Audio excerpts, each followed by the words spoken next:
Good evening, brothers and sisters in our fellow Blue Lotus Sangha. We are delighted to have you here this evening for our bi-weekly live stream. Today is October 30th, 2023, and we are obviously coming at you live in our Sangha here at the Blue Lotus Mindfulness and Meditation Center here in central Minnesota. We are delighted to have you here. So today we are going to do a little something different. Right? We're still going to have our same format with our guided meditation in the beginning, but we're going to do a live question and answer period. So you are welcome to submit your questions into the chat as we go along. I have some questions that were previously submitted for maybe some participants who might not have been able to make it with us live tonight, but everyone who submitted a question gets a response. It's how we practice. It's how we grow. It's how we nurture one another, by being mindful of others' needs as well as our own. And so we are delighted to help out in any way that we can. And so tonight, with really the current state of what's going on in the world, I have a guided meditation on just nurturing a safe society here in the U.S. And over the last week, we've had some pretty traumatic experiences, as well as what's going on in the world around us.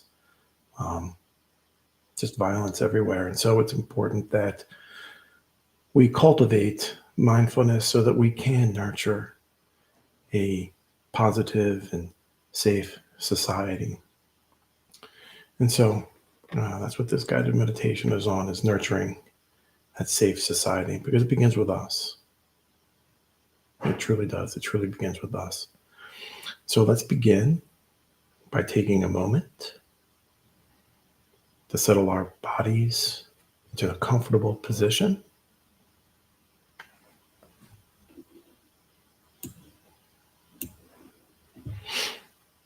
You may close your eyes or keep them open, slightly open, with a soft and gentle focus, looking down a few feet in front of you, if you choose.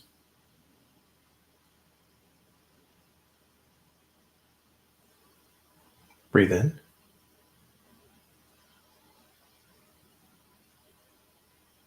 Pause. And breathe out.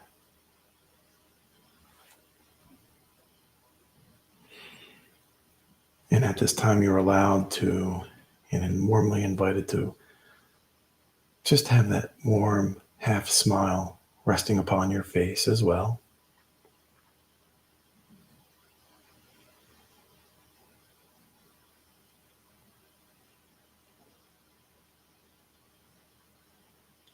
Allow your spine to lift and your shoulders to soften.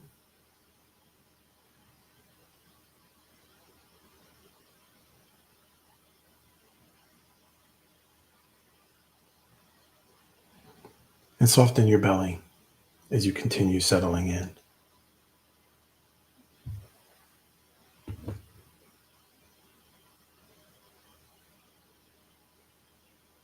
Breathe in.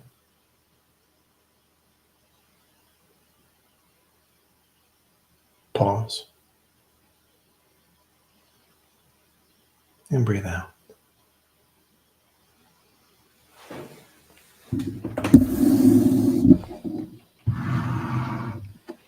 And let's meditate on nurturing that nice, warm society that is safe for all. We live in a society where living, caring beings face bias.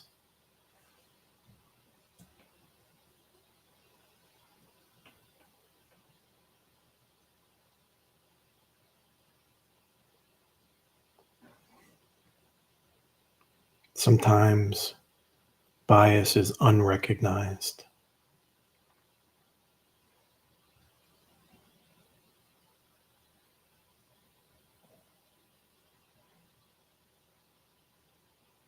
Sometimes bias is deliberate.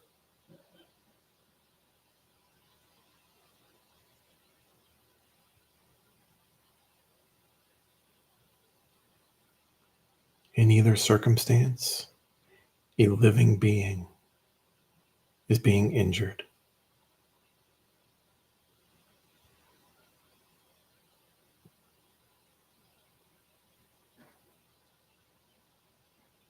Like you, all beings feel love.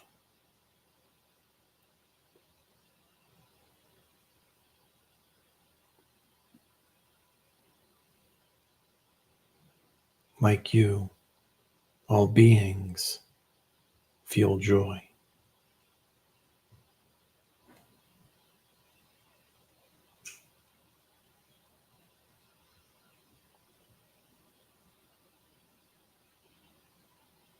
Like you, all beings feel fear.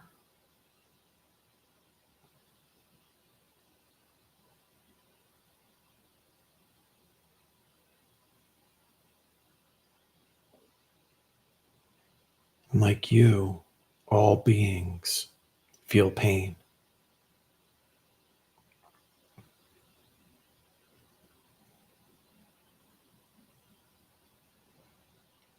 Breathe in. Pause.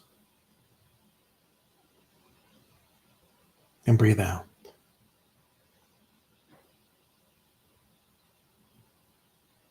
We all have good qualities we like.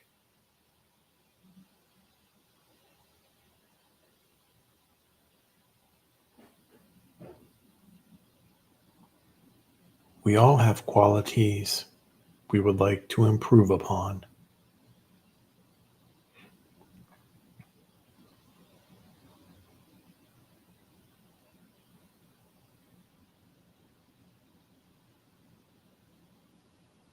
In both circumstances, all beings are doing the best they can to live in peace.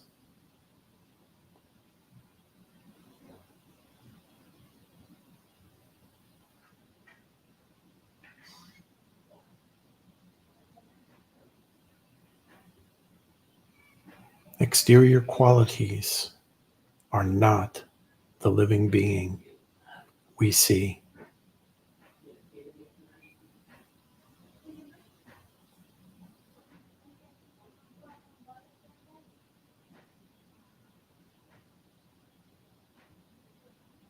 The living being inside all is filled with warmth and compassion.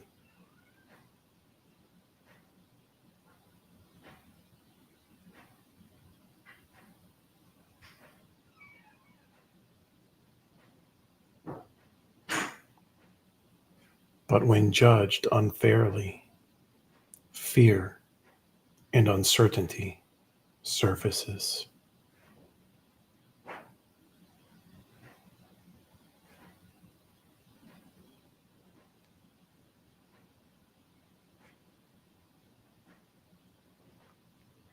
Fear and uncertainty overshadows the warmth and compassion inside.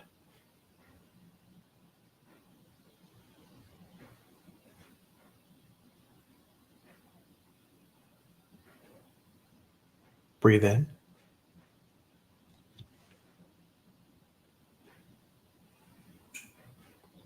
Pause.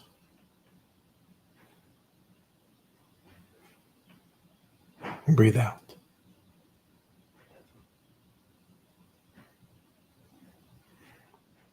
To help all beings live in peace, I realize that all beings have warmth and compassion inside.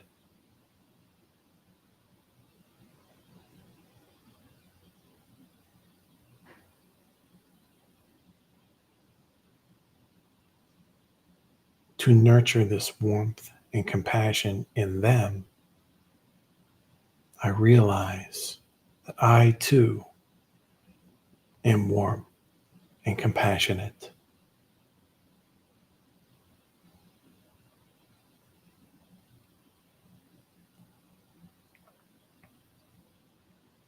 I recognize the good in all beings.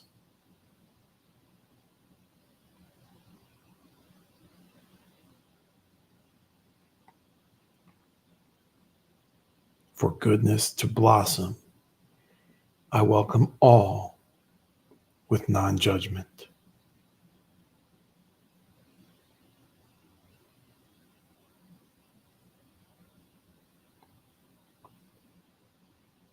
All beings want to feel safe.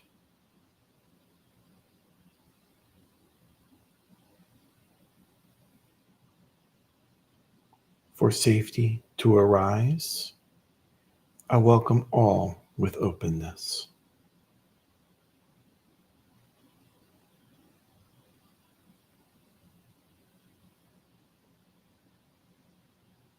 Go ahead and begin to open your eyes slowly and to reorientate yourself before you move about if you need to. Wonderful.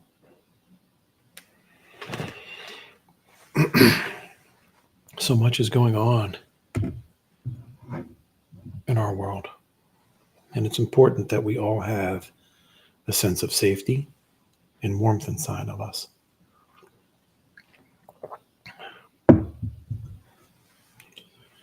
So today we're having our live Q&A, or question and answers. And so you're absolutely welcome to just type them into the chat. I'm doing my best to read chat at the same time from all of these. I hope this works appropriately. I am giving that a shot to see how it works. But I do have, I do have some questions that have already been submitted that we can begin with until something pops up, I suppose. And so can mindfulness, the first question that came in, can mindfulness be used to help with my depression and or anxiety? Short answer is yes. Right? When we think of depression, right, or anxiety, right, either one of those are conditions of the mind that are not allowing us to be in the present moment. Think about depression, for example. It's living in the past. Man, I didn't do well on that test. Or wow, that's another relationship that, didn't work out. No one's ever going to love me. Comments that we manifest upon ourselves. Living in the past, as well as anxiety, right? Anxiety is living in the future as well. Suppose I don't do good on this test.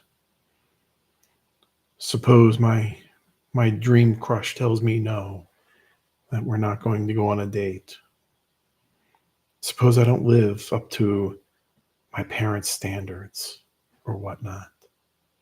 Those can absolutely cause those mental afflictions that mindfulness helps alleviate. Now, certainly there are some stronger conditions or whatnot that may require additional support, medication or whatnot. That's always a potential. But very often we can bring ourselves into balance just by realizing. Now, it has to be said that mindfulness in and of itself is not going to be overnight, right? It's not something that we have all been taught, right? We live in a society where everything is reactive or everything is in your face, instantaneous. Drive-throughs, right? You're waiting in the drive-through more than a few moments, you're getting impatient, right? Don't get those results. So it's important to realize that mindfulness is a lifelong lifestyle, a skill set that we need to nurture. And using the skills that we learned in mindfulness, depression and anxiety can be kept at bay, because we realize that both of those mental conditions, those afflictions, are not allowing us to live in the present moment, which is the only moment that we can live in. It's the only moment that we are able to truly do anything about.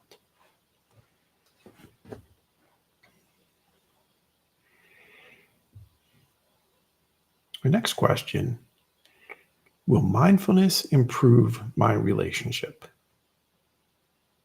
Potentially. But it will always improve the most important relationship anyone will ever have. That is with yourself.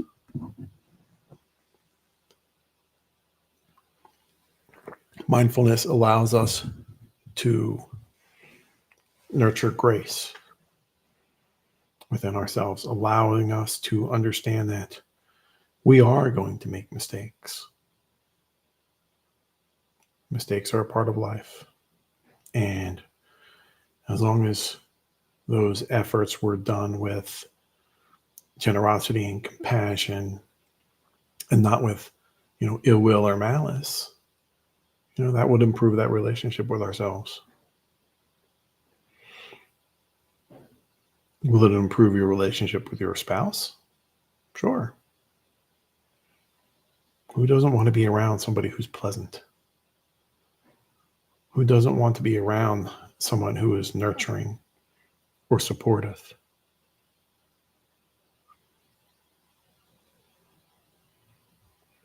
So some considerations. So it can improve the most important relationship, the one with yourself, which certainly merges with other relationships, including work. Right? Think about your work relationships. There are people in our environments, our working environments, that would also benefit from someone who is pleasant and caring and compassionate to be around. So mindfulness can help with that as well. May or may not get you the promotion, but it will certainly make you a joyful employee and someone to do those team projects with. So yes, mindfulness will also be able to improve a multitude of, or a myriad relationships, multitude of relationships. Absolutely. How may I introduce mindfulness to my family?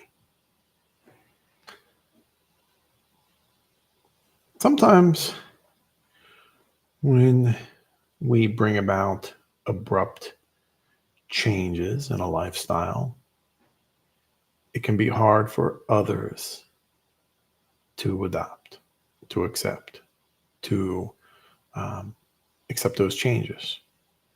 After all, their particular lifestyle, the way they have been living, is about to be disruptive. And that type of disruption can oftentimes lead to unpleasantness.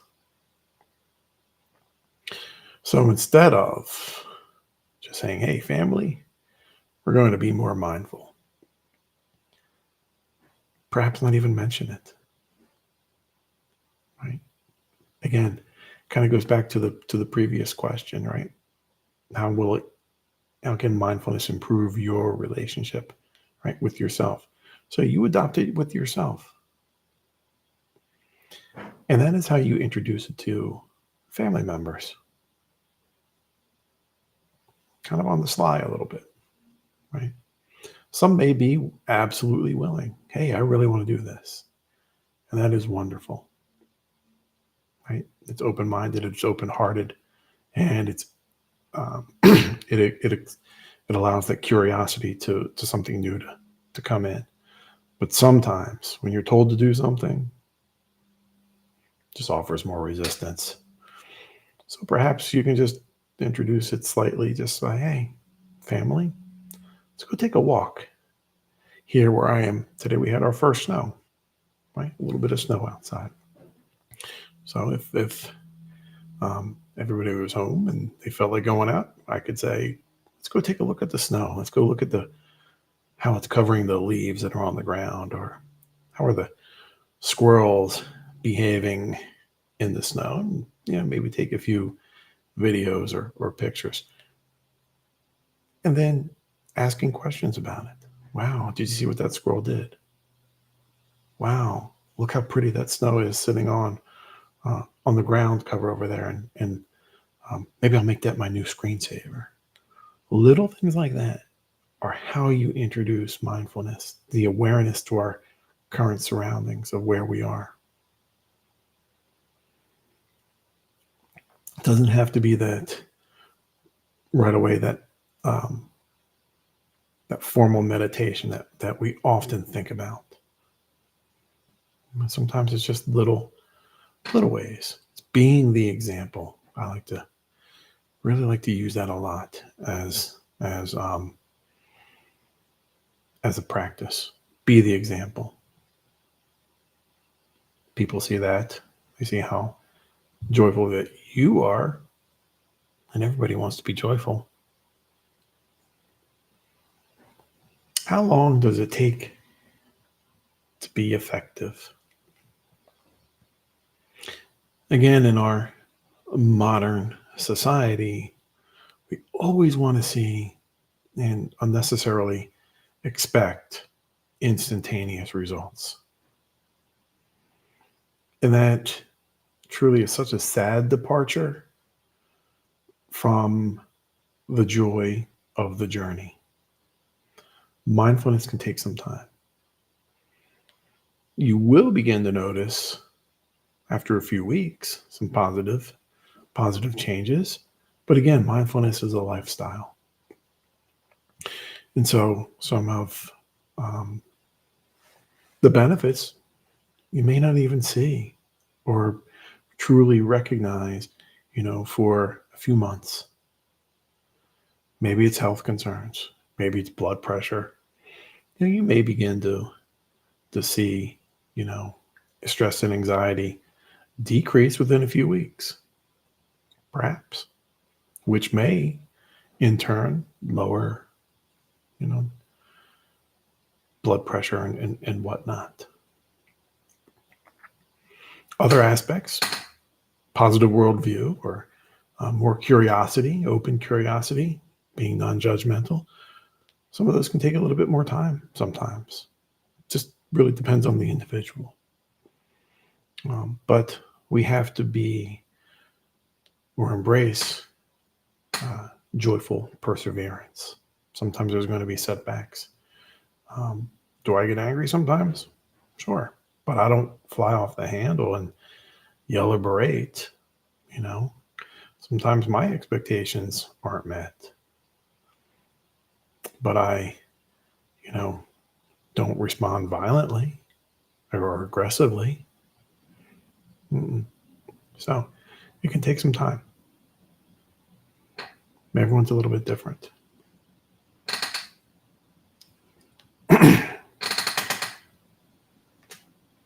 Can mindfulness bring about peace?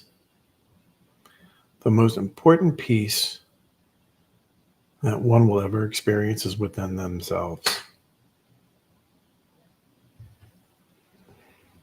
Remember Buddha's first noble truth. There is suffering in this world. So we will experience the suffering like we do now. We see it. And we are empathetic and have compassion towards others. And so we feel badly about, inside when we see people being injured or hurt. And we do our best to help ease that suffering. When we realize that the suffering that is bestowed on people is because of the second noble truth, attachment. I have to have this land. I have to have this piece of technology. I have to have this feeling of superiority. I have to have this feeling of control. Those types of attachment lead to suffering. But when we embrace mindfulness, that can alleviate a lot of those circumstances. Because when we realize that land was here yesterday and it's going to be here 20,000 years from now, it is a resource that people can share harmoniously. Don't have to be attached to it. A lot of it comes from or stems from feeling unseen, unheard. And when someone feels that way, they feel unvalued. And so mindfulness helps bring about open communication and understanding because we are non-judgmental towards someone else. We take the time and the patience to listen. Doesn't mean we're going to agree on everything. Doesn't mean that maybe someone's feelings may not get hurt, but what it does hopefully result in people not being tortured or killed. Brings about the negotiations to where all beings can live in peace without fear. So, with the appropriate training and outlook, mindfulness can. Okay. Well, I would like to thank you all for your wonderful patience and sitting with us this evening. Let us know in the comments below what you think. I would love to hear your ideas and perspectives on what we talked about, or even more. If you have additional questions that maybe you're just not coming across this video, ask your questions. That's what we're here for, and we're always delighted to respond and help you along your mindfulness journey. Our next Dharma talk will be on November 13th. Right? November 13th, still be at 6 p.m. Central Time where we are. Our Dharma Institute is now open. If you have a topic that perhaps you've written something on, Dharma related, Buddhist related, you are absolutely welcome to submit it for us, and we'll have a special page on our website where you can upload the link if you like, or perhaps it goes to someplace else. Perfectly fine. Or we can hold it on our drives for you. All of our classes were reorganized to fall under the Dharma Institute, so you can you will now find all of our course listings under our Dharma Institute, as well as our many free weekly sanghas. You are absolutely welcome to join in with us so we help support you in your mindfulness journey as well. our healing Sangha, our veteran Sangha, our new beginning Sangha, rainbow Sangha, and just a welcoming and a teen Sangha for those who just want to sit, have a rap session sometimes. That helps. And now we'll end with our 3 jewels. I take refuge in the Buddha.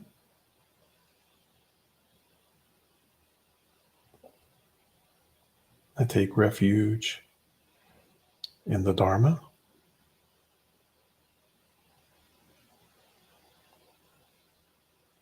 I take refuge in the Sangha.